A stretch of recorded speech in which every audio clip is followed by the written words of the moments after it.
Ok, Erev Tov tout le monde. Ce soir, le shiur, il est le Ilou Nishmat Yardena Bat Lilian. C'est la maman de Madame Torjman, la femme de Docteur Torjman, que sa maman, c'est le 24 Shvat, c'est ça, Hiloula. Juste au passage, vous savez qu'on profite chaque semaine, Baruch Hashem, depuis 5 ans, depuis le Covid, qu'on a le Zoom. Puis d'habitude, le Zoom, si c'est gratuit, ça s'arrête après 40 minutes. Nous, on profite de ce Zoom tous les semaines, des centaines et des centaines de cours. J'ai compté à peu près en minutes, rien que pour dans Teilim, on est à plus de 200 heures de cours, Baruch Hashem, sans compter tous les cours qu'on a. Et ça, c'est la bonté et la gentillesse qu'on remercie la famille Torjman, que chaque année, ils prennent de leur temps, de leur argent pour pouvoir payer le Zoom pour que tout le monde puisse profiter. De même, chaque semaine, on reçoit les jolies affiches de la paracha, jolies affiches qu'on le reçoit. C'est aussi le docteur Torjman qui prend son temps, généralement entre 2 chirurgies, entre une césarienne et je sais pas quoi. Le pauvre, il m'appelle, il est avec un téléphone, l'autre téléphone, et il a les mains des fois en train de faire une chirurgie ou une césarienne, et il nous fait agréablement ces belles affiches. Des fois, durant toute la nuit, il travaille. Alors, on le remercie énormément. Du fait que cette semaine, le cours, il est à l'élévation de l'âme de leur maman et belle-maman. Alors, je vous ai préparé un cours très spécial qui va être dédié à toutes les mamans du monde. C'est un cours de la mitzvah incroyable des femmes. Alors, je vais expliquer. Vous savez que les femmes, elles ont 3 mitzvot. 3 mitzvot qui sont importantes. Les 3 mitzvot, c'est la hadlakat nerot, d'allumer les bougies de Shabbat le vendredi, de faire la chala, de prélever, quand vous faites le pain, de prélever un petit peu de pâte. À l'époque, on donnait ça au Kohen. Et la mitzvah de Nida, la pureté familiale. Les femmes, chaque mois, elles ont l'obligation et le plaisir de pouvoir s'élever, de rentrer dans le bain rituel, le mikvé, et de pouvoir faire une bracha. Il y a 2 personnes qui peuvent faire la bracha aujourd'hui.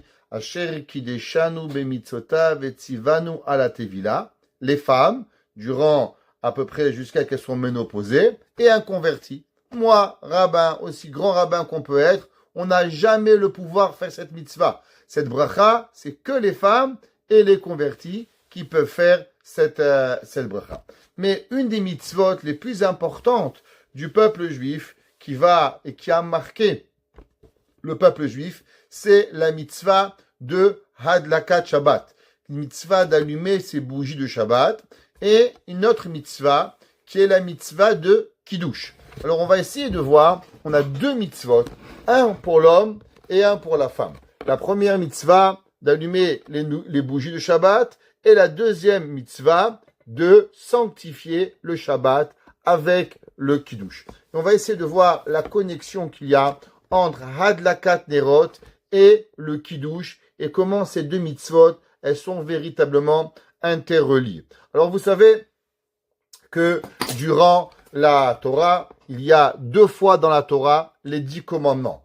Il y a les premières tables de la loi et les deuxièmes tables de la loi. On sait qu'au moment où Moshe Rabbeinu, après qu'il est monté dans le Sinaï, le 7 de Sivan, il va monter 40 jours pour recevoir les tables de la loi. Et après, il va redescendre le 17 de Tammuz, où le peuple juif, malheureusement, faisait le veau d'or, où il va casser les tables de la loi. Après, il va remonter une deuxième fois dans le Sinaï pour demander pardon à Kadosh Baruch Hu. Et il va remonter une 3e fois pour avoir les 2e tables de la loi. Et ces 2e tables que nous avons, Moshe Rabbeinu va descendre le jour de Kippour. Entre les premières tables de la loi et les 2e tables de la loi, il y a quelques différences. Bien sûr, les mitzvot sont les mêmes, seulement il y a certains mots qui sont différents entre les premières tables de la loi et les 2e tables de la loi. Et une des différences fondamentales qu'il y a, c'est à propos du Shabbat. Dans les premières tables des premières tables, il y a écrit Zachor et Yom HaShabbat. Souviens-toi du Shabbat.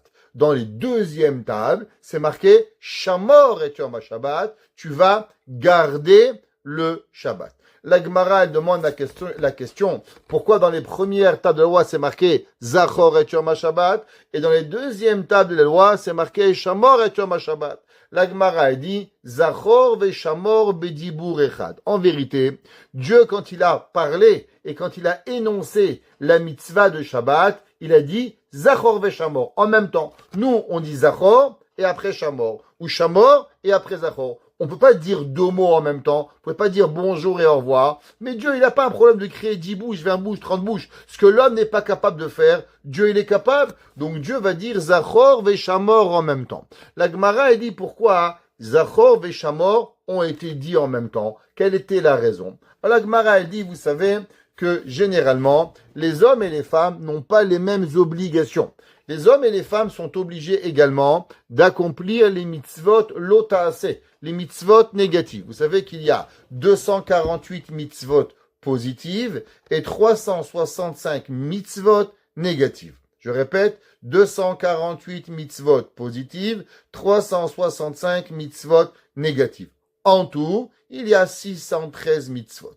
Dans ces mitzvot positives et dans les mitzvot négatives, pas tout le monde peut tous les accomplir. Pourquoi? Parce qu'il y a des mitzvot pour les hommes, il y a des mitzvot pour les femmes, il y a des mitzvot pour les Kohanim, il y a des mitzvot pour les Lévi'im, il y a des mitzvot pour le roi. On ne pouvait pas être tout à la fois. Kohen, Lévi, Israël, le roi, un homme, une femme, c'est impossible. On ne peut pas. Donc les 613 mitzvot sont pour tout le peuple juif. Maintenant, tous les femmes et tous les hommes sont obligés de garder les mitzvot négatives. Les 365 mitzvot négatives, tout le monde doit garder ces 365 mitzvot négatives.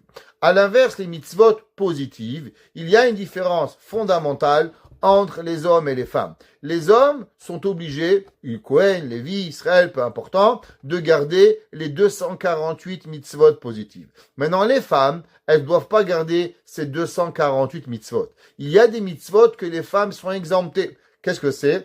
Toute mitzvah qui dépend du temps. Exemple, Souka, la fête de Sukkot, une femme n'est pas obligée. Pourquoi? À cause que la mitzvah, elle dépend du temps, et toute mitzvah positive qui dépend du temps, les femmes vont être exemptées. Shofar, Kiryat Shema, Lulav, toutes ces mitzvot-là, les femmes ne sont pas obligées de faire les mitzvot positives qui dépendent du temps.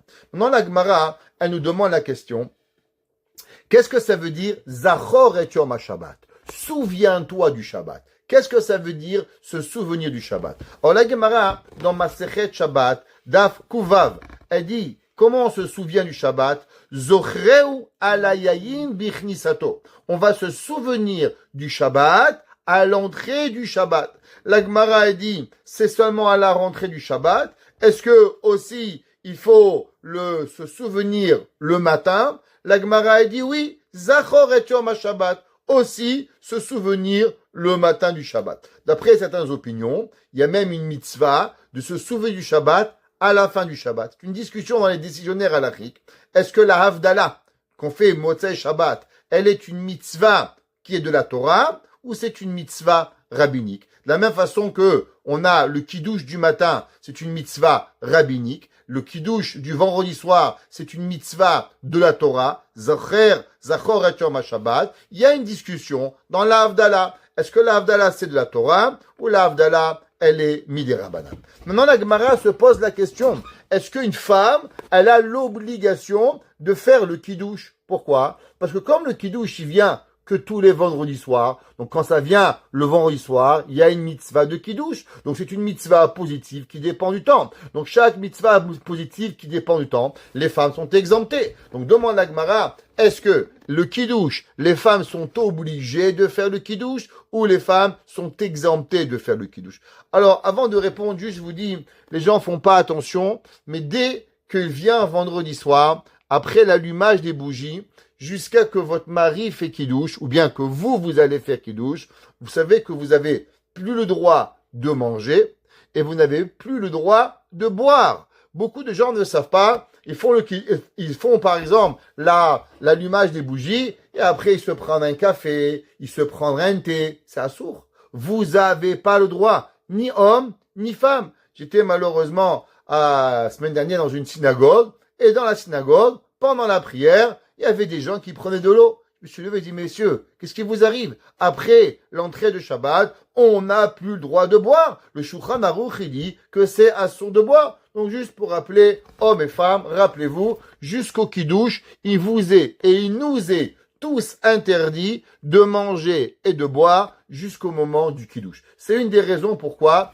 les maris doivent pas traîner à la synagogue, ils doivent rentrer assez rapidement après la prière, et les rabbins doivent pas trop parler au discours de vendredi soir, parce que les mamans, les enfants peuvent pas manger, et donc on doit se presser pour rentrer vite à la maison afin de faire Kiddush. Demande la Gemara, est-ce que les femmes sont obligées de la Torah de faire le Kiddush, ou les femmes sont exemptées de faire Kiddush? La Gemara dit à cause que c'est marqué Zachor veshamor. Pourquoi Dieu il a dit en même temps Zachor et Shamor? Dit la Gemara, Kol mishehu bishmiram arehu bezechira. Tout celui qui doit garder le Shabbat, alors il doit aussi s'en rappeler. C'est-à-dire du fait que les femmes, dans le Shabbat, il y a 2 mitzvot. Il y a l'interdiction de transgresser les travaux interdits, qui sont pas cuire, pas séparer, et 39 travaux interdits que vous apprenez.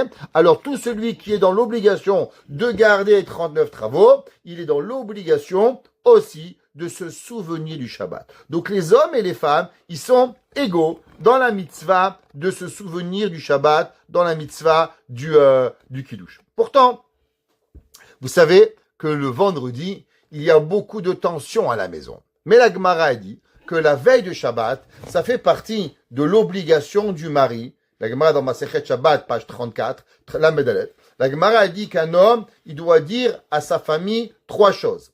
Et une des 3 choses qu'il doit dire, Hadliku et Taner.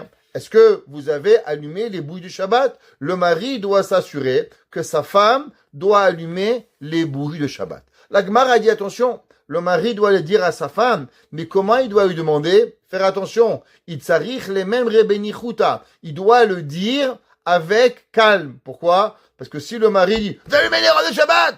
Peut-être que madame, elle a oublié. Et qu'est-ce qu'elle va faire? Elle va avoir peur de son mari. Elle va avoir peur que le mari fait une crise de nerfs. Ouais, un mari un peu trop nerveux. Et Dieu préserve, elle pourrait aller et allumer les bougies pendant Shabbat et transgresser le Shabbat. Dieu préserve. La Gemara dit que le mari, il doit dire gentiment, calmement, avant l'heure. Chérie, il est 5 heures, c'est l'heure d'allumer les rois de Shabbat. Est-ce que tu as allumé les bougies de Shabbat? On doit le demander pour pouvoir arriver.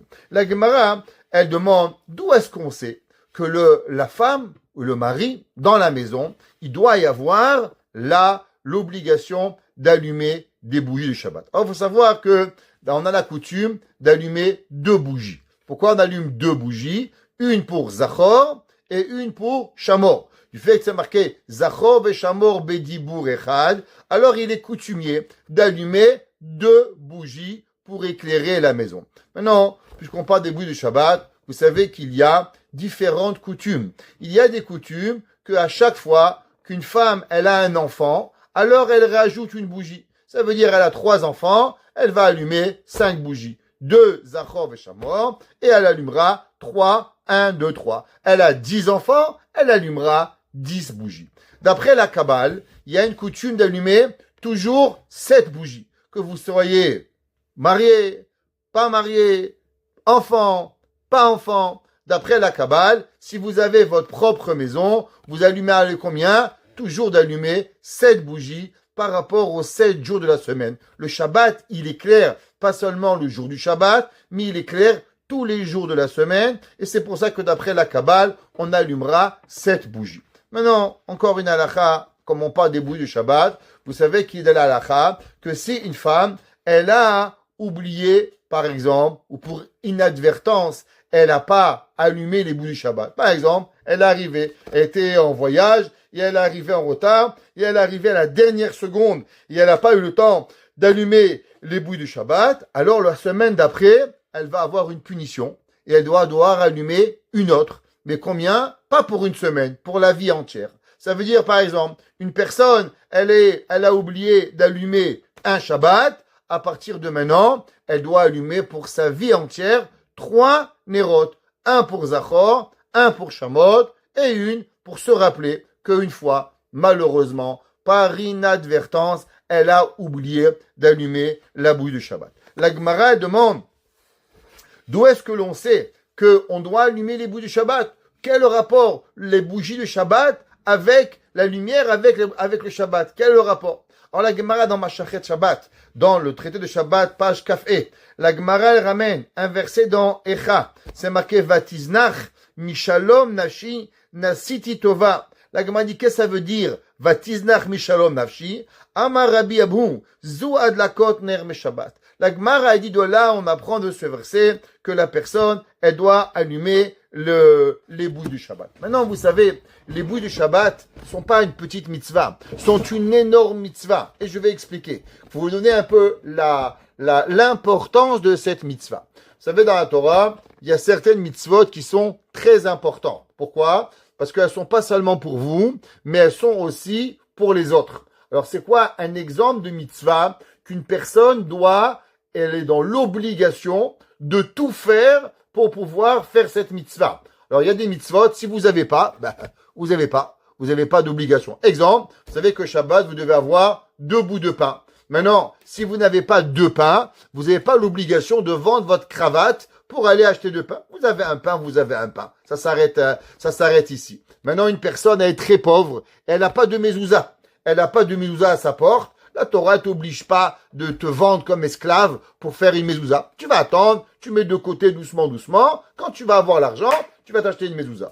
Il y a une mitzvah qui est très importante. La mitzvah de Hanouka. À l'allumage, la mitzvah de Hanouka, la Torah nous dit que l'homme, il doit tout faire pour allumer. Même se vendre. Même devenir esclave pour acheter de l'huile pour allumer la mitzvah de Hanouka. Pourquoi? Quelle est la raison pourquoi on a cette obligation grandiose de tout faire, vendre sa cravate, vendre son manteau, tout ce que vous avez, votre propriété, pour faire la mitzvah de Hanouka? La Gemara dit, à cause que c'est la publication du miracle. On publicise le miracle que Dieu il a fait, qu'on a gagné la guerre contre les Grecs, que Dieu il a fait une fiole d'huile qui devait brûler un jour, qui a brûlé pendant 8 jours. La présence divine est revenue dans le peuple juif. Cela, on doit le publiciser. La Gemara, elle pose une question et elle dit comme ça. Amar Rava, il dit Rava, un des plus grands maîtres du Talmud.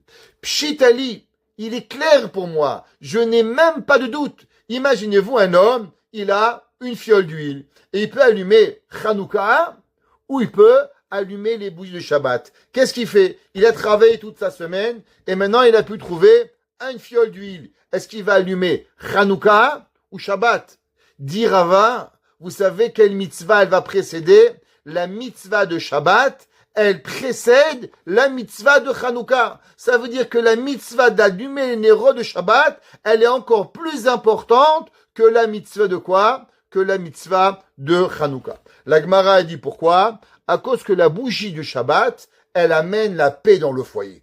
Et la paix dans le foyer, elle est plus importante que toutes les mitzvot.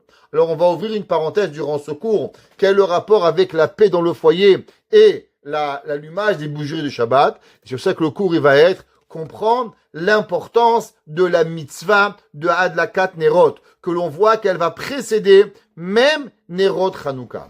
La Gemara a dit maintenant, j'ai une autre question. Qu'est-ce qui se passe si quelqu'un, il a économisé et maintenant il a $1, $10 et maintenant il peut acheter une chose, du vin pour faire le kiddush ou bien allumer des bougies de Shabbat. Qu'est-ce qui va précéder? Est-ce qu'on va précéder le vin pour le kiddush ou on va précéder les néros de Shabbat? La Gemara a dit, Ner beto ve kiddush hayom. Si un homme, il a un choix entre les bougies de Shabbat et le vin pour le kiddush, Ner beto adif, mishum shelom beto. La Gemara a dit, attention, les bougies de Shabbat vont être plus importantes que le kiddush. Imaginez-vous, le kiddush, c'est une mitzvah de la Torah. Zachor et yom Shabbat. Souviens-toi du Shabbat. En zichira ela bedvarim. Pourtant, les néros de Shabbat vont précéder. Souvent, les gens ils demandent, ouais, pourquoi c'est le mari qui fait le kiddush? Pourquoi c'est pas la femme qui fait le kiddush? Attention, mesdames,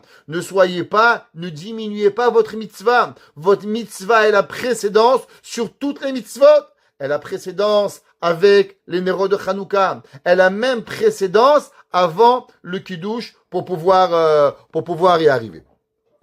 La Rashi dit, quelle est la raison? Pourquoi on doit allumer les bougies de Shabbat même avant le Kiddush? Et il dit Rashi, parce qu'une maison qui est dans le noir, c'est la tristesse. C'est quoi le Shabbat? Le Shabbat, c'est quoi? C'est Karata la Shabbat Oneg. L'homme, il doit être heureux. Je sais pas si vous savez, mais il y a quelques jours, il y a 2 semaines à peu près, on a eu coupure d'électricité. Ouais, dans tout Côte-Saint-Luc. Ils étaient dans le noir. C'était triste, c'était moche. Ouais. La lumière, elle est revenue. Waouh! La joie dans le visage des gens. La lumière, elle amène la simcha. La noirceur, elle amène la détresse. En hébreu, comment on appelle la dépression? On appelle ça la noirceur. La noirceur est un signe de dépression. La lumière est un signe de joie pour pouvoir y arriver. Prenez un enfant qui colore en jaune, il est heureux. Prenez un enfant qui colore en noir, eh ben, il est triste. La noirceur est symbole de tristesse. La lumière est symbole de joie. Il dit, Rashi, pourquoi on doit avoir la lumière?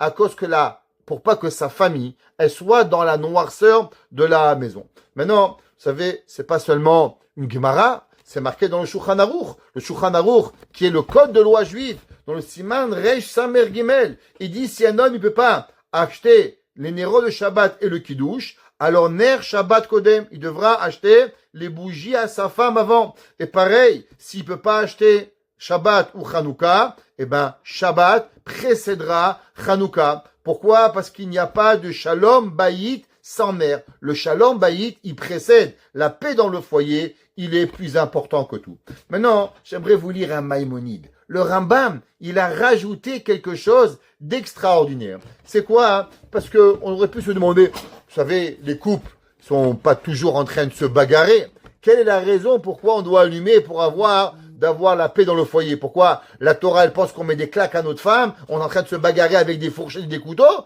Moi, chez moi à la maison, vous venez, on fera personne, hein, Dieu préserve. On est là, on est sympa. Moi, je connais 99% des gens, ils sont heureux chez eux, ça chante, ça danse, c'est la simcha. Alors pourquoi on doit, de peur que c'est quoi cette mitzvah-là que l'on doit allumer les bougies du Shabbat avant même de faire le kiddush? Et il dit le Maïmonide la chose suivante. Il dit Haya lefanav ner beto vener Chanukah. Il dit le Rambam dans Ilchot Chanukah Perek Dalet ala Chayudalet. S'il y avait devant l'homme 2 choses, les bougies de Shabbat ou les Nerot de Chanukah, qu'est-ce qu'il doit faire? Il dit le Rambam, ou bien les Nerot ou le kiddush.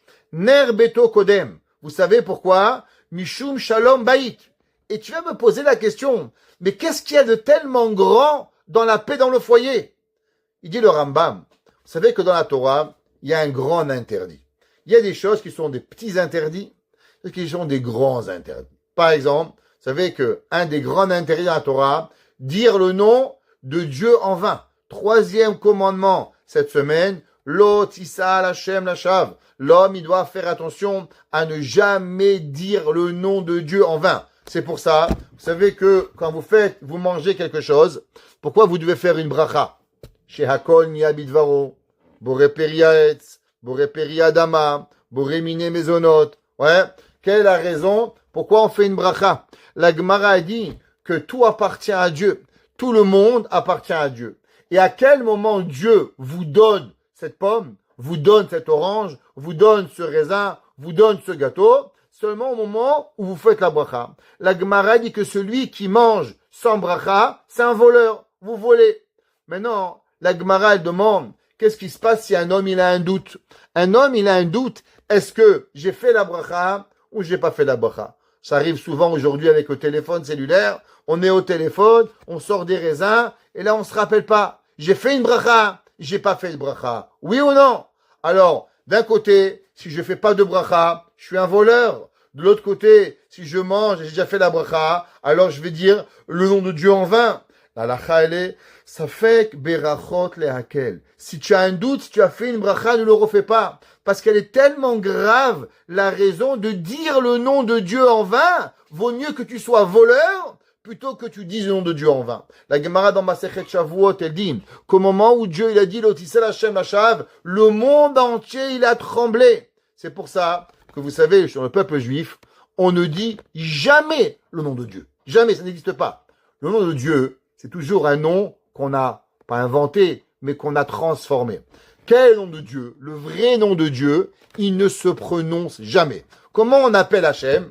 On l'appelle Hachem quand on parle, ou bien on le dit A, plus loin, Do, plus loin, Naï. Hein? Vous voyez, j'ai séparé pour pas le dire. C'est comment on le prononce. Mais c'est pas son vrai nom. Ça veut dire mon maître.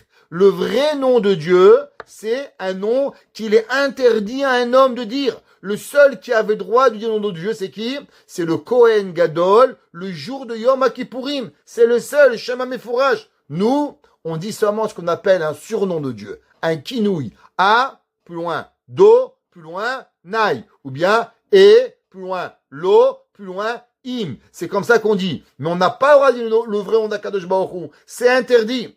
Maintenant, il y a une avéra encore plus grande que de dire le nom de Dieu en vain. C'est d'effacer le nom de Dieu. Barmina, la Torah nous dit qu'on devra détruire les idolâtries. Vous n'avez pas le droit d'effacer. Vous savez que si, par exemple, un Sefer Torah, on a écrit, par exemple, le nom de Dieu mal, on l'a mal fait, eh ben, on doit changer tout l'espace qui est ce qu'on appelle une peau entière. On peut pas effacer le nom de Dieu. Des téphilines qui doivent être écrits en ordre. S'il y a un nom de Dieu qui a mal été écrit, faut tout les changer. Une mezouza, on peut pas gratter, on peut pas arranger. On n'a même pas le droit d'effacer un petit mot, une petite lettre du nom de Dieu. Pourtant, dans la Torah, il va être permis d'effacer le nom de Dieu une fois. Pour qui Dieu permet d'effacer le nom de Dieu? Il dit le Maïmonide, vous savez pour qui Hachem a permis d'effacer le nom de Dieu? Pour faire la paix entre un homme et sa femme. Comment? La Gemara, la Torah nous apprend que si un homme, il doute de sa femme, sa femme, elle a un copain. Vous savez, la Torah, nous, on n'est pas d'accord avec les copains hommes et femmes. Il y a une grande discussion pour ceux qui veulent, à savoir, est-ce que les garçons et les filles peuvent être des amis? Ouais, juste des copains, rien de mal. La Torah, elle vous dit, interdit. Il n'existe pas de copinage garçon et fille. Les filles sont copains avec les filles, les garçons copains avec les garçons. Vous êtes copain avec votre mari, vous êtes copine avec votre mari. Mais les autres, un mari, un homme n'est pas copain avec une femme n'est pas copain avec un homme. Ça n'existe pas. C'est impossible. La Torah, elle n'y croit pas. Ok? Alors, mettez-vous ça clair dans la tête. Donc maintenant, il y a un homme et une femme. Il y a une femme, elle a été copain avec un homme. Et le mari, il sait pas où c'est allé. Et il doute, est-ce que sa femme, malheureusement, elle a passé la barrière ou non? Alors, il doute de sa femme. Ce qu'on appelle une femme, Isha Sota. Alors, on prend cette femme-là, on l'amène au Beth Amikdash, et on écrivait là-bas une paracha, et on effaçait le nom de Dieu, et on faisait boire à cette femme. Si la femme, elle avait fauté, elle sautait, elle explosait, et si elle n'avait pas fauté, alors elle était bénie. Il dit le Maïmonide, regarde, une des plus grandes avérotes d'effacer le nom de Dieu, il a été interdit. La seule et unique fois qu'il est permis d'effacer le nom de Dieu, c'est pour pouvoir donner la paix dans un foyer. Dit le Rambam, c'est pour ça que quoi? Quand tu as deux mitzvot, Hanouka ou Shabbat, qu'est-ce que tu vas choisir? Shabbat. Pourquoi? Parce que tu vois que Dieu, il a outrepassé toutes les lois pour pouvoir permettre Shalom Bayit. Alors il dit le Rambam, quand il y a Nerot Shabbat ou Nerot Hanouka, qu'est-ce qui va précéder Nerot Shabbat? Tu vas avoir deux mitzvot. Tu vas avoir la mitzvah de Kiddush, grande mitzvah, sanctifier le nom d'Hachem, ou bien Shalom Bayit. Dit le Rambam, vous allez précéder la Nerot Shabbat à cause que le Nerot Shabbat amène le Shalom Bayit et qu'on voit combien Kadosh Baruch Hu, il aime le Shalom Bayit, il aime la paix dans le foyer, qui va même effacer son nom, et c'est pour ça que on doit allumer et on doit d'abord faire Nerot Shabbat avant Nerot Hanouka ou avant le Kiddush. Vous savez que le Nerot de Shabbat, il y a une grande... les gens ne connaissent pas vraiment la halakha, on appelle ça en anglais misunderstanding. Ils connaissent pas cette mitzvah, ouais, une mécompréhension. Ils pensent que la quatre Nerot de Hanouka, de Shabbat, elle est réservée qu'aux femmes. La halakha, c'est pas vrai. La halakha dans le Shulchan Aruch, c'est marqué dans le Siman, Resh Samer Gimel, toujours, Seif Bet. Le Shulchan Aruch, il dit comme ça. Echad Hanashim, les hommes, Ve'echad Hanashim, où ce sont les femmes. Chayavim liot bebetehem ner daluk beshabbat. Le Shulchan Aruch, il dit, hommes et femmes sont égaux et ils doivent avoir les deux une maison qui est allumée le Shabbat. Et il dit, Afilou en malo lechol. Le Shulchan Aruch, il dit, tu sais quoi? Si maintenant, tu n'auras rien à manger, est-ce qu'il faut que tu amènes du poisson ou des Nerot Shabbat? Il dit, des Nerot Shabbat. Les Nerot Shabbat précèdent tout. Shoel alaptachim. Il dit leur Shulchan Aruch, va mendiciter, va devenir mendiant. Veloker shemen ou madlik et aner, sheze bichlal oneg Shabbatu. Il dit le Shulchan Aruch, tu vas aller faire de la mendicité, mais tu vas allumer. Alors, on voit le Shulchan Aruch clairement. Deux choses. Numéro un, l'importance de la mitzvah. Qu'un homme entre manger et a de la katnerot, a de la katnerot. Deuxième chose, un homme, il doit même mendier pour l'avoir. Troisième, les hommes et les femmes, ils ont la même mitzvah égale pour pouvoir l'allumer. Maintenant, les femmes, elles ont priorité à la mitzvah de Adlakat Nerot. Et on va se poser la question, pourquoi? Si les hommes et les femmes sont égaux, quelle est la raison? Pourquoi les femmes, elles ont précédence dans cette mitzvah pour pouvoir y arriver? Et non seulement elles ont précédence, qu'est-ce qui se passe maintenant si un homme, il veut piquer à sa femme la mitzvah? Lui, il dit, moi, j'en ai marre. Tous les semaines, toi, chérie, tu allumes une Nerot Shabbat. Moi, cette semaine, je vais allumer. Je te fais en échange. Tu fais qui douche, je fais moi de la Katnerot. Est-ce que monsieur, il peut allumer les bougies de sa femme sans lui demander la permission? Et il dit le Magen Avraham au nom du bar. Ve'afilu im yirtze ha'ba'al le'adlik be'atzmo ha'isha kodemet. Il dit le Magen Avraham au nom du bar dans la halakha. Le mari n'a pas le droit de précéder la mitzvah d'Adlakat Nerot. Madame, elle a précédence. Le mari, monsieur, tu as tes téfilines, tu as ton talit, tu as ton kidouche. Cette mitzvah, non seulement elle appartient à ta femme, tu as l'équité de la mitzvah, mais tu n'as pas le droit de lui prendre la mitzvah. Le Shulchan Aruch le ramène et il dit pourquoi les femmes, elles sont précédentes à cause qu'elles sont plus à la maison. Alors on va essayer de comprendre qu'est-ce que ça veut dire, pourquoi les femmes, elles précèdent et que le mari, il fait pas la mitzvah et il n'a pas le droit. Malgré que, par exemple, dans la mitzvah de Chala, vous savez que c'est une mitzvah, homme ou femme, un homme, il est à la maison, il fait du pain. Par exemple, sa femme, elle est au travail, il veut lui faire une surprise, il lui fait du pain. Eh ben, qu'un homme, il fait du pain ou que la femme fait du pain, faut prélever. C'est pas une mitzvah de la femme. Le boulanger, monsieur boulanger, lui, il est juif, il fait la mitzvah d'Afrasat Chala. Et plus que ça, c'est marqué dans le Ben Ishraï qu'il est coutumier que le Shabbat Shuvah. Shabbat Shuvah, vous savez qu'il y a le Shabbat entre Rosh Hashanah et Kippour, que quand on fait du pain à la maison, qui c'est qui va faire la mitzvah de prélever la chala? C'est le mari. Il y a une coutume qui est ramenée dans le Ben Ishraï, qu'une fois par année, l'homme, c'est lui qui va prélever la chala. Intéressant. L'homme prélève une fois par année, mais il n'allume pas les bougies. Les bougies, même une fois par an, c'est madame qui va allumer toutes les semaines, 52 semaines, tous les Yom Tov, Kippour, Sukkot, tout le temps la femme. Pourquoi pas le mari? Nous, on veut pas les mitzvot. Pourquoi nous, on n'aime pas les mitzvot? C'est une belle mitzvah. Moi, comme ma femme a été une fois en voyage, j'étais avec mes enfants, j'ai allumé les bougies. Waouh! Quelle belle mitzvah d'allumer 7 bougies comme ça. Magnifique! Tiens, ma femme, tu sais, je te fais un cadeau, chaque semaine. Crois-moi, moi, j'aimerais aussi cette mitzvah, chaque semaine. La Torah nous interdit. La femme, elle doit allumer la mitzvah de Adlakat Nerot. Ça appartient pas à l'homme.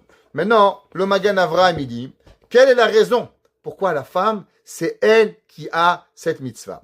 Et il dit, vous savez pourquoi? Parce que la femme, elle a éteint la lumière du monde. Au moment où l'homme et Adam et Chava, ils ont mangé le Etz Hadat. On savait, on a déjà appris plein de fois dans ce cours le Olam Hazé, ce monde-ci, ce qu'on appelle le Olam Hatikun, le monde de la réparation. Alors, expliquer un petit peu ce que ça veut dire, on répète toujours, On n'est pas venu ici pour manger du sushi. On n'est pas venu ici pour se bagarrer. On n'est pas venu ici pour faire du golf. Et on n'est pas venu ici pour avoir des plaisirs. Les plaisirs sont pas interdits. Mais le but de notre vie, il n'est pas. Exemple, vous avez été à l'école. Dans l'école, vous avez eu des professeurs de français, des professeurs d'anglais, des professeurs de maths, professeurs de chimie, et vous avez eu des récréations. Maintenant, quelle est la différence entre une bonne école et une mauvaise école? Une mauvaise école, le principal de l'école, c'est la récréation. Ouais, moi j'étais directeur d'école, et les parents me disent, il faut avoir des bonnes récréations. Je dis, vous savez, madame, moi j'ai jamais vu des parents qui comprennent que l'école c'est la récréation. La récréation, c'est pour que le cours il devienne meilleur. Mais le but, c'est pas la récréation. On n'est pas en cours, on paye pas une école 10 000 $ par an pour que les enfants, ils vont en récréation. Ça, tu prends ton fils, tu l'amènes en vacances. On est là pour avoir la Mishnah, la Gemara, le Chumash, les maths. Faut savoir pourquoi on va à l'école. C'est vrai. Un homme, il dit, comment t'es en école? En école. Mon école, je l'adore. J'ai des super récréations. T'as rien compris à l'école. C'est pas ça le but de pouvoir arriver à l'école. Un homme, il se marie pas avec une femme parce que, ma femme, elle est sympa parce que quand on va à un mariage, elle est jolie. Ou bien le mari, il est sympa parce que quand il a une belle cravate, achète-toi un mannequin, mais une cravate, achète-toi un mannequin, mais une robe à ta femme et c'est bon. Tu te maries pas pour ça. On se marie pas. Pourquoi on vient dans ce monde? On vient dans ce monde, on mange, on boit, on dort, c'est vrai. Mais c'est pas ça le but. Le but du monde, c'est de faire un tikkun. Réparer. Réparer quoi? Le principal de la réparation, c'est de ramener la présence divine dans ce monde. Akadosh Baruch Hu, il avait créé un monde où dans la volonté primaire d'Hachem, c'était que Dieu et l'homme vivent côte à côte. Seulement malheureusement, au moment où Adam Arishon, il a fauté et il a mangé le fruit interdit, alors automatiquement Dieu a dû se séparer du monde. Et tout notre but, c'est de revenir et de rajouter des mitzvot et de réparer cette faute pour revivre un jour après notre Père. Comme exemple, imaginez-vous, un homme, il est dans un bateau. Et maintenant, malheureusement, le bateau, il coule et il se retrouve au milieu de l'océan. Alors, il va nager, il va bronzer. Mais qu'est-ce que tu demandes à l'homme? Qu'est-ce que tu fais? Ah, moi, je nage. Yarhamar, tu n'es pas là pour nager. L'homme, il doit réfléchir comment s'en sortir et se rapprocher d'un pays, d'un monde, pour pouvoir revivre une vie normale. Pareil, nous, notre bateau, il a coulé. Il y a 5786 ans. Le bateau de l'humanité, il a coulé. Et maintenant, on est en train de nager et de faire un effort pour ramener vers la terre ferme et se rapprocher de Hakadosh Baruch Hu. David Melech a dit, Ve'ani kirvat Elokim mitov. Nous, on va avoir la présence d'Hachem qui est là. Donc il dit le Magen Avraham, qu'est-ce que l'homme il a fait? L'homme il a mangé le fruit interdit. Au moment où il a mangé le fruit interdit, il a obscurci le monde. Qui c'est qui est la première qui a mangé le fruit interdit? La femme. Donc puisque la femme elle a obscurci le monde, dit le Magen Avraham, c'est pour ça que la femme elle va rajouter tous les vendredis une bougie. Un des grands commentaires sur le Magen Avraham, il s'appelle le Machatzit HaShekel.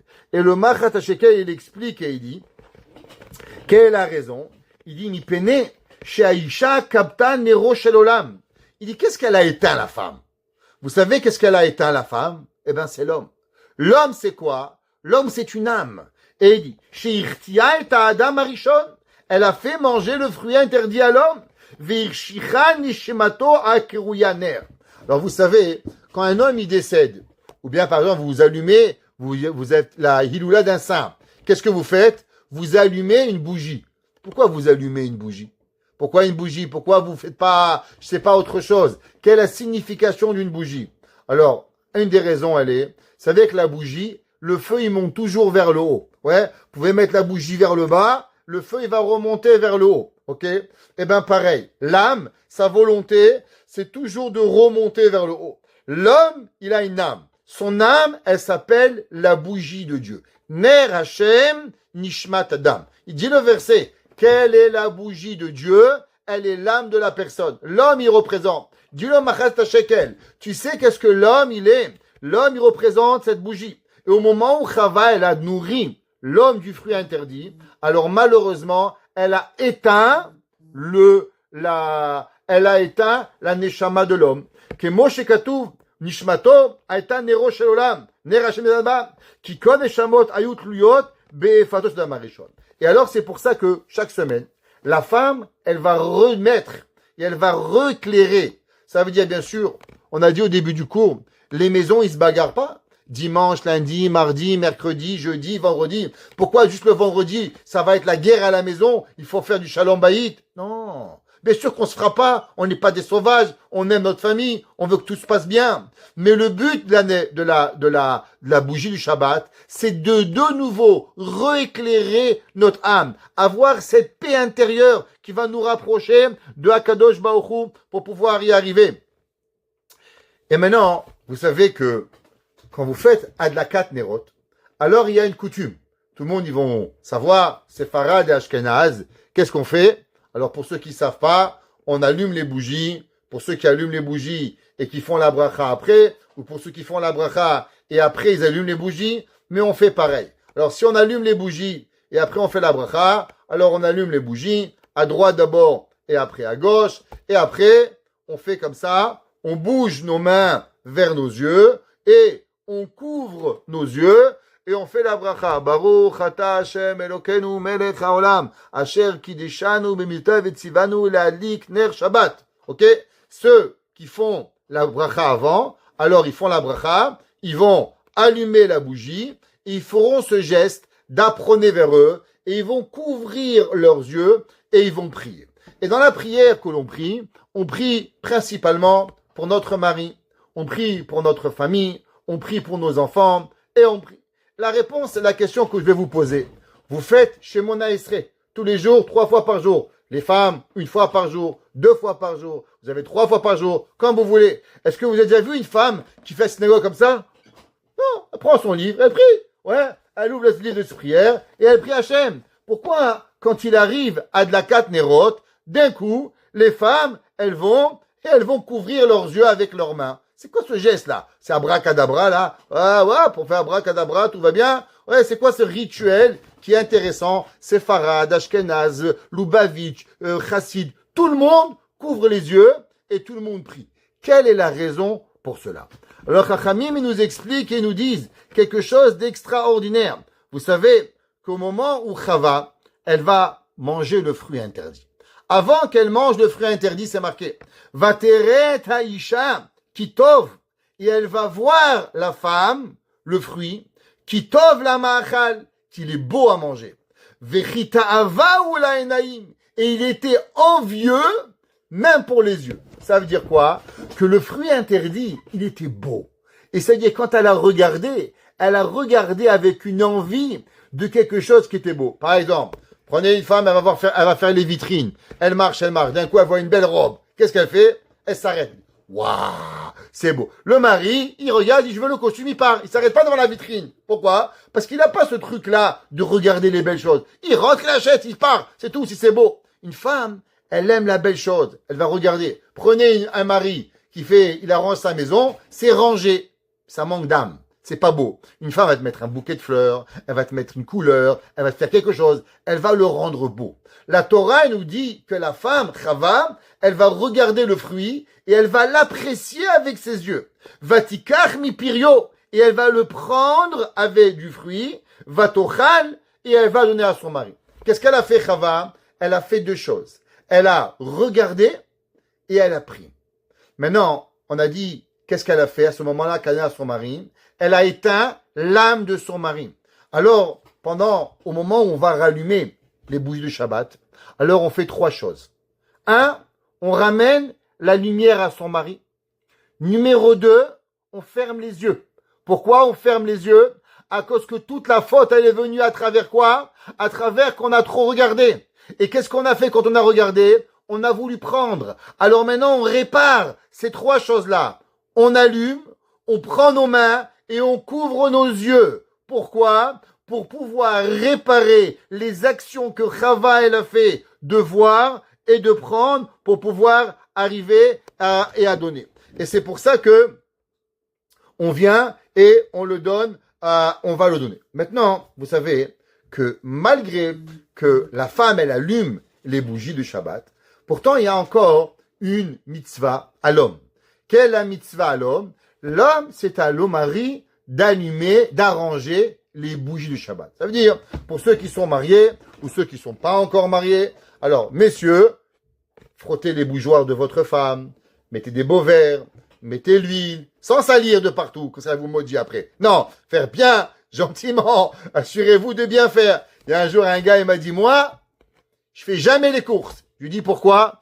Il m'a dit, la première fois, ma femme m'a envoyé, j'ai dépensé 800 €. Depuis, elle veut plus que je fais les courses. J'ai réglé le problème. En faites pas ça. Faites bien, joli, allumé, préparé pour la femme. La réponse, elle est, et la question qui se pose, pourquoi le mari, il a l'obligation de préparer, ça marqué dans la halakha. Le Magen Avraham, il le ramène, et il dit qu'une femme, que le mari, il doit préparer les bouilles de sa femme. Et ça vient en vérité. C'est qui le premier qui l'a ramené? Ça provient du Harizal. Dans le Sha'ar HaKavanot, il dit que le mari, il a l'obligation de pouvoir et de préparer et de participer à la mitzvah de préparer les nérodes de Shabbat. Alors, quelle est la raison pour cela?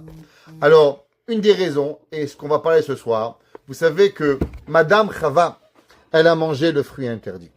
Qui c'est qui avait écouté de Dieu de venir et de pas manger le fruit interdit? Ça avait été Adam Arishon. Adam Arishon, il avait écouté de Dieu. Donc quand il a écouté de Dieu, ne mange pas le fruit interdit, vous comprenez que Adam Arishon était un prophète. Quand Dieu y parle, c'est pas comme moi je vous parle. Vous comprenez pas pourquoi et qu'est-ce que ça veut dire. Quand Dieu y parle, Dieu il vous donne toute la connaissance. Ça veut dire tout ce que les rabbins vont pouvoir inventer et pouvoir déduire depuis 5000 ans pourquoi on allume les bougies de Shabbat. Eh ben, Adam Arishon, de pas manger le fruit interdit, Adam Arishon, il a tout compris en une seconde. Parce que c'est ça, une prophétie. Une prophétie, c'est une compréhension qu'on comprend tout ce qu'on doit comprendre en une seconde. Maintenant, Dieu, il lui a dit ne mange pas. Donc Dieu, il avait donné à Adam la force de pouvoir combattre le Yetzer Hara. Maintenant, Adam Arishon, qu'est-ce qu'il a fait? Et sa femme ne mange pas. Mais il n'a pas expliqué. Du fait qu'il n'a pas expliqué, alors c'est comme si c'est lui qui l'a envoyé dans la gueule du lion sans la préparer. Alors, même que la femme, c'est elle qu'elle va, chaque semaine, réparer cette faute. Mais qui c'est qui va venir et préparer les bougies de Shabbat? C'est l'homme. Du fait que l'homme, il n'a pas préparé sa femme à l'allumage des nérotes. Il n'a pas préparé sa femme à la discussion, comme on va voir, avec le Yetzer Hara, à lui donner les armes. C'est pour ça que lui, il va avoir l'obligation, chaque semaine, de venir et de préparer ses nérotes pour pouvoir y arriver. Mais non, c'est pas tout. Vous savez qu'au moment où on fait le kidouche, on prend pas juste un verre de kidouche et on fait le kidouche. Il dit le Shulchan Aruch et il ramène. Et il dit, Keshematril yiten enav benerot. Vous savez que une des raisons pourquoi, quand vous faites les nérodes de Shabbat, il est coutumier, d'après certains, de les mettre à table ou de les mettre sur une table à côté, que vous puissiez les voir. Pourquoi? Au moment où vous levez le verre, après à chanter Shalom Aleichem, après de chanter Eshet Chayil, on lève le verre de vin, on regarde les nérodes et on dit Yom HaShishi Vayichulu HaShamayim. Alors, une des raisons pourquoi on dit Yom HaShishi, vous savez, parce que le Kiddush, Yom, ça commence avec un Yud. HaShishi, et Vayichulu, Vav, HaShamayim, et Yud, Ke, Vav, Ke. Les 4 lettres du nom d'Akadosh Baruch Hu. Ces 4 lettres de nom de Dieu, qu'on les dit au moment où on dit le Kiddush, on regarde les nérodes de Shabbat. Alors, il y a différentes coutumes. Il y en a qui les disent juste au moment où on dit Yom HaShishi. Il y en a qui les disent au moment où on dit Baruch Ata Hashem, Boré Peri Hagefen. On regarde le reflet du vin, des bougies de Shabbat, dans le vin. Et il dit Ubeshat HaKiddush, Bekosh El Bracha. Au moment du Kiddush, Baruch Ata Hashem, Mekadesh Shabbat, alors on regarde avec dans le vin. Et la question, elle est, quelle est la raison pourquoi on doit regarder les nérotes et le vin et on doit les connecter ensemble? Alors, la Gemara, dans Masechet Berachot, page même, la Gemara a dit comme ça, Tanya, la Gemara a dit, quel était l'arbre que Adam Arishon il a mangé? C'est quoi ce fruit interdit qu'il est arrivé? la Gemara dit Rabbi Meir Baalanes, le grand prêtre, le grand prophète, le grand maître du Talmud, il dit Gefen Haya, il dit c'était du vin. Ça veut dire que qu'est-ce qu'elle a fait Chava? Chava, elle a pris des raisins, elle a pressé les raisins, et elle a fait du vin, et elle a à boire à son mari pour pouvoir rêver. C'est une des raisons pourquoi on se pose déjà la question, pourquoi Adam Arishon il a mangé? Pourquoi il a été bête? Pourquoi il n'a pas vu? La réponse c'est qu'il connaissait pas le vin. Pourquoi? Parce que Dieu a donné des raisins, mais elle a pris les raisins, elle a écrasé les raisins, et il lui a donné pour pouvoir arriver. Et la Gemara dit pourquoi? D'où est-ce que tu sais que c'est le raisin? Il dit Rabbi Meir, She'en echad davar shemevi yelala la adam elayayin. Qu'est-ce qui amène l'homme à devenir fou? Qu'est-ce qui amène la bêtise à l'homme? L'alcoolisme. L'alcoolisme, le vin, c'est ça qui amène l'homme à faire toutes les bêtises. Pourquoi l'homme il a fauté? L'homme il a fauté à cause qu'il a bu du vin. D'où est-ce qu'on sait? C'est marqué Vayesh minayayin vaishkar. Comme on voit, Lot, il a bu le vin, il s'est saoulé, et après Dieu préserve. Il a fait un péché énorme d'aller avec ses filles. Qu'est-ce qu'un homme, il va avec ses filles, Dieu préserve? Comment c'est possible? On voit, Lot, il a fait, à cause qu'il a fait le vin. Comme c'est marqué aussi dans le pasouk, Vatika mi pirio vatochal, Amar Rabbi Aïbou, Sachata anavi natalo, il dit le midrash. Encore une fois, tu sais qu'est-ce qu'elle a donné? Elle a écrasé le raisin, et elle lui a donné pour pouvoir arriver. Le Orach Chaim Akadosh, ouais, le grand maître, Rabbi Chaim Ben Attar, il dit, vous savez, quelle a été la faute? La faute n'a pas été seulement qu'elle a donné à boire du vin. La faute, c'est qu'elle n'a pas attendu vendredi soir. Parce qu'en vérité, Dieu, il aurait voulu que Adam Arishon, il prend le vin, il écrase le vin, il fasse du vin, et qu'il va boire le vin le soir de vendredi soir. C'était ça la mitzvah du Kiddush Yain qui va venir. D'où est-ce qu'on sait ça? Alors il y a un midrash qui rappelle le midrash dans Sifte Kohen. Le midrash il dit à quoi ça ressemble Adam Arishon et l'interdit de manger. Il dit ça ressemble à un homme qui avait un roi qui a dit à son serviteur, regarde, je vais partir au bain, et quand je vais partir au bain, attends-moi. Et quand je vais revenir, on va manger ensemble. Et la reine, elle est venue au milieu, et elle lui a dit, goûte, au moins, tu vas goûter, est-ce que c'est bon, c'est piquant, c'est salé, goûte un petit peu. Alors le serviteur, il a mangé, quand il arrive, il avait la sauce tomate sur les lèvres. Il lui a dit, le roi, est-ce que tu as goûté? Alors il dit, oui, c'est la reine, elle m'a dit de goûter, pour savoir si c'était bon ou mauvais. Le roi, il dit, je comprends pas. Est-ce que moi, je t'ai pas eu de manger? Pourquoi t'as écouté la reine pour pouvoir la manger? Il dit, le Orach Chaim Akadosh, je comprends pas. Pourquoi le Midrash, il dit que, attends que je revienne et on va manger? Ça veut dire, tu vois, que le vin n'était pas interdit toujours. Le vin aurait dû être permis. La seule différence, c'est que le vin, il aurait dû être permis le vendredi soir. C'est ça que le roi, il lui a dit. Qu'est-ce que le roi, il lui a dit? Il lui a dit, je vais aller faire une course et je vais revenir, on va manger ensemble. Ça veut dire que l'interdit devait pas être interdit de toujours. Il devait être interdit pour pouvoir y arriver. C'est pour ça que le vendredi soir, c'est ce qu'on appelle le monde de la réparation dans l'absolu. Alors, c'est quoi la première réparation? La première réparation, c'est de s'occuper de quelque chose. C'est quoi? On va préparer les bougies de sa femme. C'est quoi les bougies? Ce que Adam Arishon, il aurait dû faire avec Madame Chava, alors on le fait. Madame Chava, elle a éteint la lumière du monde. Madame Chava, vous êtes Madame Chava, vous allez rallumer la bougie. Adam Arishon, qui a bu le vin avant Shabbat, le soir, qu'est-ce qu'il fait? Il va venir et il va faire le kiddush pour pouvoir y arriver. Ouais. Qu'est-ce que c'est? La Gemara a dit, Zachor et Yom HaShabbat de Kacho, Zacheru mirachar sheba leashkicho. Souviens-toi, parce que tu vas oublier. Pourquoi tu vas l'oublier? Eh bien, parce que Adam Arishon, qu'est-ce qu'il a fait? Il a oublié, il a mangé avant, il a bu avant. Alors nous, on doit se rappeler du Shabbat pour pas arriver. La Gemara a dit, dans Masechet Baba Batra, Sochet Adam Eshkol Shanavim. Un homme, il écrase une grappe de vin et il fait kiddush pour pouvoir y arriver. Pourquoi il doit l'écraser? Pour se rappeler en vérité, à l'époque, on prenait du vin et on l'écrasait et on refaisait l'action que Chava elle avait fait pour pouvoir se préparer et réparer la faute de Adam et de Chava qui est arrivée. C'est pour ça que on connecte les deux mitzvot. Regardez, on regarde la mitzvah qui est le vin, les bougies, on le met dans le vin. Et ensemble, on fait ce tikkun extraordinaire de venir et de les rallumer et de les mettre ensemble pour pouvoir y arriver.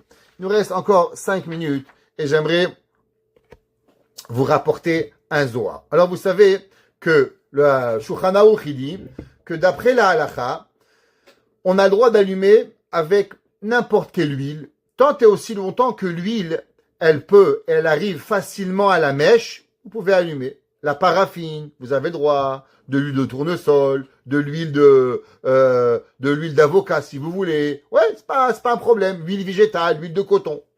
Mais pourtant, il y a une mitzvah très précise, de préférence, d'allumer de l'huile d'olive.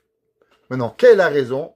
Pourquoi on doit allumer les bougies de Shabbat avec l'huile d'olive? C'est quoi cette raison pour pouvoir arriver avec l'huile d'olive? Alors, il y a un Zohar. Il y a un Zohar qui nous dit, vous savez, que dans le temple, il y avait 2 liquides qu'on utilisait. 2 liquides. Le vin et l'huile. Alors, par exemple, il y avait des sacrifices qu'on appelait de la farine et on devait les mélanger avec l'huile. Et il y avait aussi ce qu'on appelle des nissou chayaïn, qu'on prenait des vins et on devait les verser sur le misbéach. Donc il y avait deux travaux. À part les corbanotes, les animaux, les vaches, les moutons qu'on apportait, on apportait 2 liquides. Vin et huile. Une fois par an seulement, de l'eau. Une fois par an, à Sukkot, pour la bracha, quand on priait pour la pluie, on apportait de l'eau. Mais durant toute l'année, on n'apportait que du vin et des menachot, ce qu'on appelle des cadeaux, qu'on apportait avec de l'huile. De l'autre côté, vous savez que le vin, un Kohen qui boit un verre de vin, il ne peut pas servir au temple. Donc le vin, d'un côté, il fait partie du travail, du Beth Amikdash, et de l'autre côté, le vin est interdit à la consommation, et si le Kohen, il a apporté le vin, alors le vin, le Kohen ne peut pas travailler pour pouvoir y aller. Alors, la Gemara nous dit, qu'est-ce que c'est le vin? La Gemara a dit, Yayin, Nichnas Yayin Yatsasod. Dit le Zohar, le vin est intéressant, c'est que quelqu'un qui a un secret, quand vous donnez à boire, qu'est-ce qu'il fait? Eh ben, il dévoile le secret. C'est pour ça qu'en hébreu, comment on appelle le secret? Sod. Quelle est la valeur numérique de Sod? 70. Quelle est la valeur numérique de Yayin? Aussi 70. Quand le vin y rentre, alors il sort le secret. Nichnas Yayin Yatsasod. Le vin, il fait sortir le secret. Maintenant, de l'autre côté, vous savez qu'il y a le vin.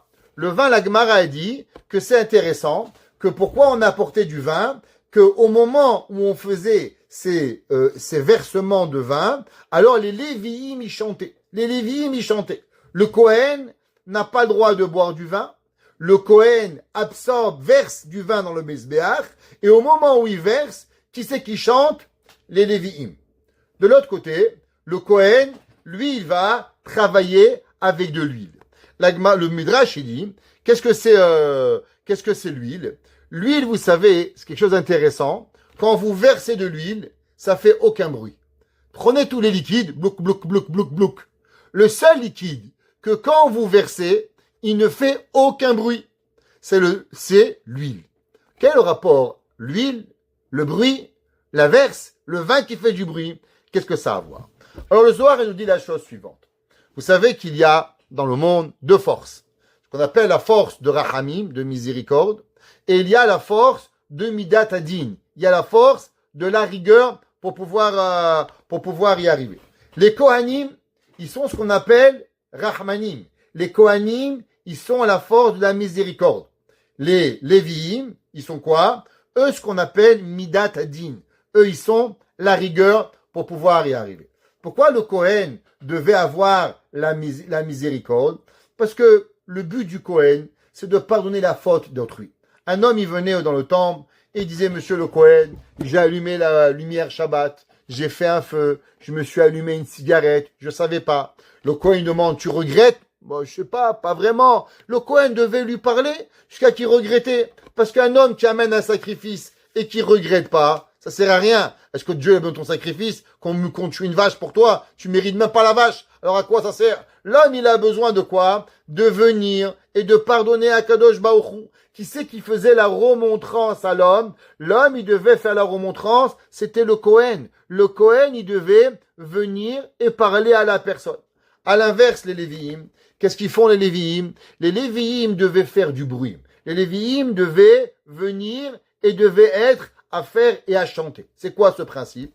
Alors le principe, c'est que le Kohen, il a le travail de ce qu'on appelle de l'huile. C'est quoi? L'huile, c'est le calme. L'huile, c'est ce qui représente la personne qui va travailler d'une façon à être douce. Le Lévi, à l'inverse, lui, il représente quoi? Il représente l'homme qui chante. Nichnas yayin yatsasod. Il fait du bruit, il va chanter, il va faire. Pourquoi? Parce qu'il représente la rigueur. À l'inverse, le Kohen représente la rachamim pour pouvoir y arriver et devait. C'est pour ça que le Kohen, il est comme de l'huile, toujours calme, sans jamais pouvoir arriver et être totalement venir. Vous savez que au moment où l'homme, il faisait un sacrifice, il devait mettre ses mains sur l'animal, et l'animal, il devait mettre tout son poids. Le Al-Shir, et comme ça, le roi Chaim Akadosh, il explique, et il dit pourquoi il devait faire ce geste-là, d'écraser l'animal avec tout son poids pour pouvoir venir.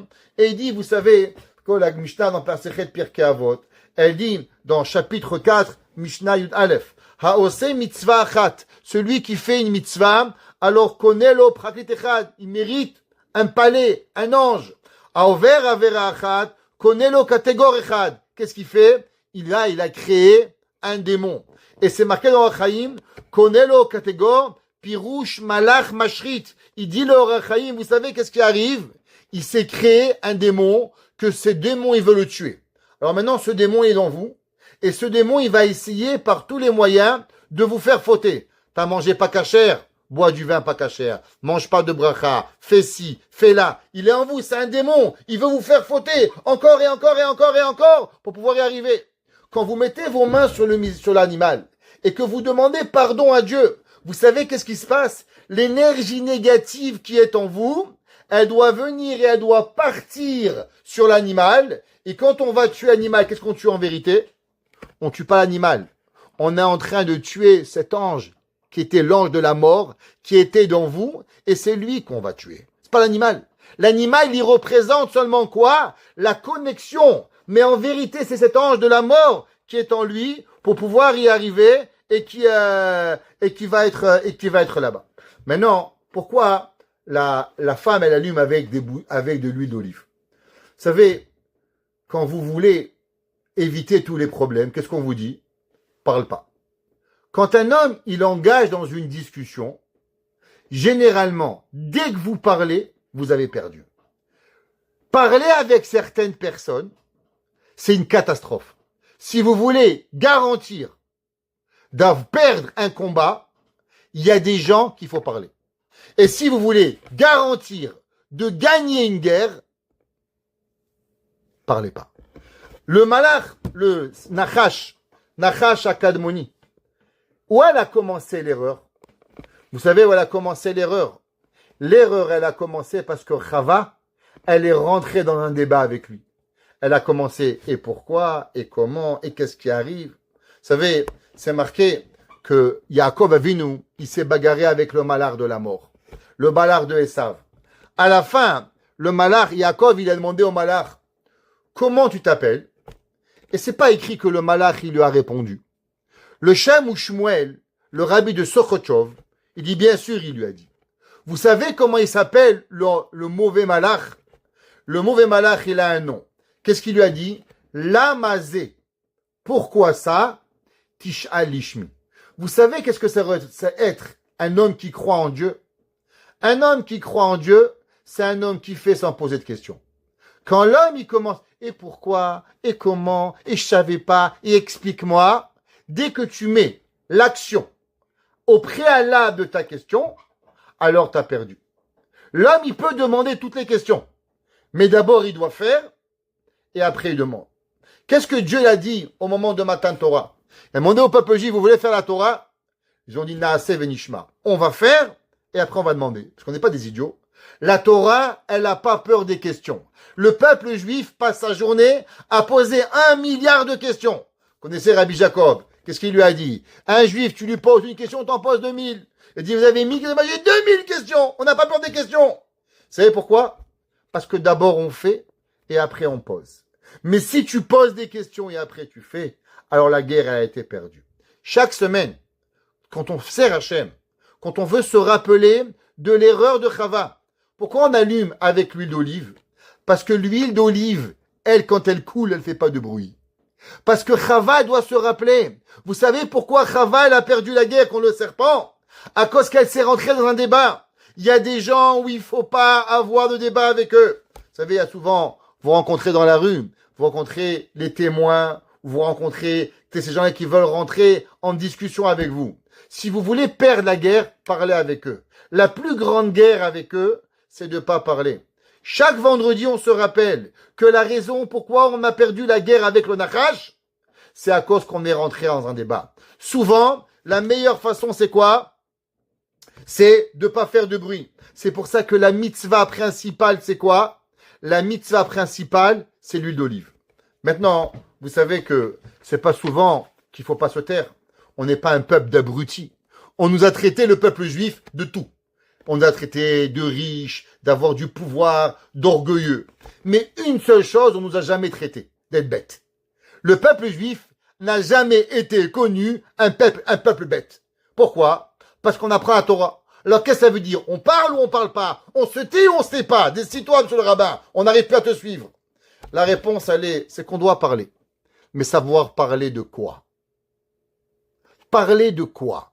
Le jour du Shabbat, c'est marqué dans les commentateurs que chaque jour, il a dit, dimanche, il est marié avec lundi, mardi avec mercredi, jeudi avec vendredi. Le Shabbat, il a dit, et moi, avec qui je suis marié? Il dit, tu vas être marié avec le peuple juif. Non, qu'est-ce qu'on fait dans un mariage? Si un homme, il se marie, il prend sa femme, il la met comme un trophée, et que madame prend le monsieur, et il dit, amène-moi de l'argent, je suis heureuse, t'es marié avec un portefeuille, avec une carte de crédit. Ouais, c'est vrai que carte bleue en français, c'est racheter votre Shalom Bayit, mais c'est pas ça un mariage. C'est quoi le mariage? Le mariage, c'est une construction. Le jour du Shabbat, il y a deux choses. Premièrement, dès qu'il rentre le Shabbat, on apprend à se taire. On allume avec de l'huile d'olive. On parle pas. Maintenant, si on parle, de quoi on parle? On parle avec du vin. C'est quoi le vin? Le vin nichnas yayin yatsasod. Le jour du Shabbat, c'est quoi? Le jour du Shabbat, c'est le jour où l'homme, il va venir, il va parler de Torah. L'homme, il doit venir. Le Talmud nous raconte une page de Talmud intéressante. Et que ce soir, on faisait honneur aux femmes. Alors, vous savez, il y avait un grand homme qui s'appelait Rabbi Meir Baalanes. Rabbi Meir, un homme incroyable. Il avait une femme qui s'appelait Brouria. Brouria était une des femmes les plus spectaculaires du Talmud. Elle connaissait le Talmud, elle parlait avec les rabbins. Et le Talmud raconte comme ça. Brouria, ashkachua aleahu talmida. Un jour, la femme de Rabbi Meir, elle a trouvé un des élèves, De'ava kagaris bilchisha. Il étudiait à voix basse. Bat Shabé, elle lui a crié. Amrale, lokar katuv. C'est pas écrit dans le verset dans Shmuel. Arucha bakol veshamrua. Imarucha berama chevarim shelcha mishtameret. Que la Torah, elle doit être avec enthousiasme. La Torah, elle s'étudie pas. La Torah s'étudie. Vous avez déjà écouté le discours d'un curé? Le discours d'un curé, c'est plat. Ça bouge pas. Pas intéressant. Pourquoi? Parce qu'il parle qu'avec sa bouche. Il parle pas avec son corps. Dis le Maharsha. Chez Diburo Bekolram, Mevi Argasha Vetnoa. Il dit, vous savez, c'est quoi la différence entre le catéchisme et la Torah? Il dit le Maharsha. C'est parce que la Torah, elle doit être vécue dans tout son corps. Ta tête, tes bras, ton pied. Pourquoi le rabbin, il parle, il s'excite tout seul, skin, devant un écran, devant des gens, il crie, on dirait qu'il est devant 1000 personnes. La réponse, parce que le rabbin, il parle, tout son corps, il parle. Sa tête, sa barbe, ses cheveux, ses pieds, tout son corps. Ouais? Tout le monde y parle. On doit parler, elle lui a dit, Brouria. Mais si tu veux écouter la Torah, elle doit être dite à voix haute. Le Shabbat, pourquoi on prend du vin pour faire le kiddush?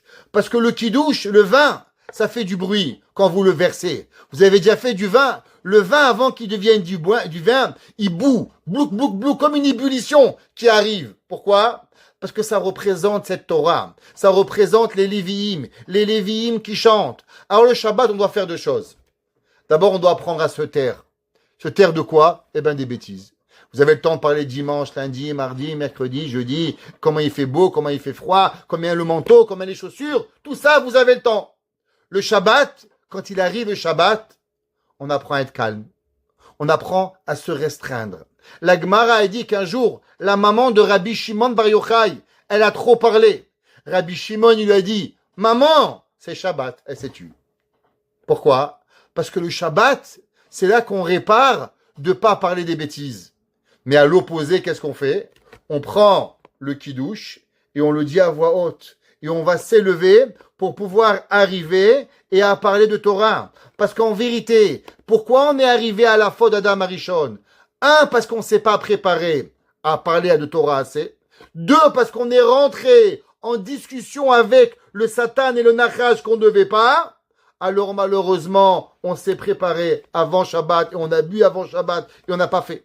C'est pour ça que Shabbat, on refait tout l'inverse. D'abord, qu'est-ce qu'on fait?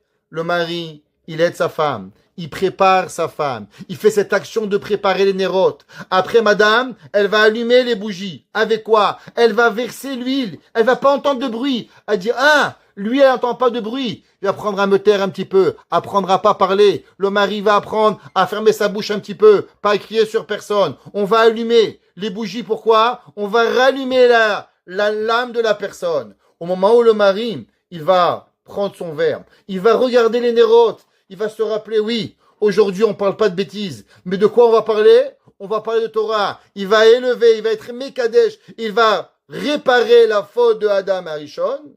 Et maintenant on comprend le Kiddush. Pourquoi le Nérot, elle passe avant Nérot Hanouka, avant le Kiddush? Parce que pour pouvoir parler, faut apprendre à se taire. Celui qui ne sait pas se taire, alors il n'est pas capable de parler. C'est pour ça, s'il y a de l'argent, des nérotes ou de kidouche, qu'est-ce que vous faites?